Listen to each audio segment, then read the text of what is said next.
দুইটি সময় ঘুমালে আপনি ফকির হয়ে যাবেন। নবীজি সাল্লাল্লাহু আলাইহি ওয়াসাল্লাম এই দুইটি সময় ঘুমাতে নিষেধ করে দিয়েছেন। আমরা অনেক সময় এমন কিছু টাইমে ঘুমিয়ে থাকি যে সময় ঘুমাতে নবীজি সাল্লাল্লাহু আলাইহি ওয়াসাল্লাম নিষেধ করে দিয়েছেন। এই সময় যদি আমরা ঘুমিয়ে থাকি তাহলে আমাদের ঘর থেকে বরকত উঠে যাবে। নাম্বার ওয়ান, এক নাম্বার হচ্ছে ফজরের পরে ঘুমানো, ফজরের নামাজের সময় ঘুমানো।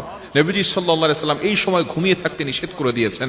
ফজরের ব্যাপারে কিন্তু আল্লাহ তাআলা পবিত্র কোরআনুল কারীমের ভিতরে আয়াত নাজিল করে দিয়েছেন এবং ফজরের ব্যাপারে আল্লাহ তাআলা কসম করেছেন, ওয়াল ফজর ওয়া লায়ালিন আশর। আল্লাহ পাক রব্বুল আলামিন এই ফজরের ব্যাপারে কসম করেছেন।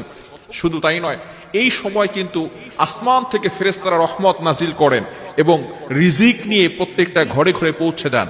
এখন যদি কোনো বান্দা সেখানে ঘুমিয়ে থাকে ফজরের সময়, তাহলে কিন্তু তার ঘরের ভিতরে বরকত নিয়ে যাওয়া হয় না, সেগুলো জঙ্গলে নিয়ে হিংস্র যে সমস্ত প্রাণীরা আছে তাদেরকে দিয়ে দেওয়া হয়।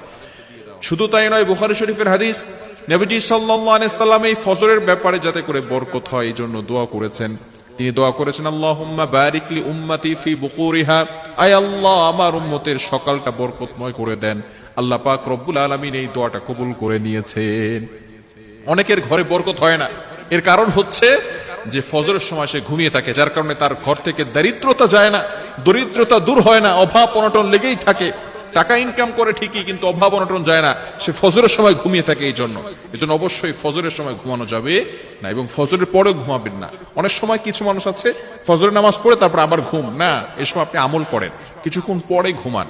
ইশরাকের নামাজ নবীজি সাল্লাল্লাহু আলাইহি ওয়াসাল্লাম পড়তেন, এই সময় একটু হাঁটাহাঁটি করেন। বিশেষ করে চিকিৎসা বিজ্ঞান বলছে এই সময়ে যদি আপনি হাঁটাহাঁটি করেন, এই ওয়েদারটা, আবহাওয়াটা যদি আপনার গায়ে লাগান, তাহলে রোগ প্রতিরোধ ক্ষমতা বাড়বে। এজন্য আর এই সময়টা হচ্ছে মুনাফিকের নিঃশ্বাস থেকে মুক্ত থাকে, যেহেতু মুনাফিকরা ফজরের নামাজ পড়তে আসে না। এজন্য আসুন আমরা ফজরের সময় ঘুমাবো না, রাসূলুল্লাহ সাল্লাল্লাহু আলাইহি ওয়াসাল্লাম এটা নিষেধ করে দিয়েছেন। নাম্বার টু, দ্বিতীয় নাম্বার হচ্ছে মোস্ট ইম্পর্টেন্ট, মাগরিব থেকে নিয়ে এশা পর্যন্ত এই সময়টা আমরা ঘুমাবো না। তাহলে কিন্তু যদি কোনো ব্যক্তি ঘুমায় তাহলে সে দরিদ্র হয়ে যাবে, তার উপরে কিন্তু অভাব অনটন লেগেই থাকবে।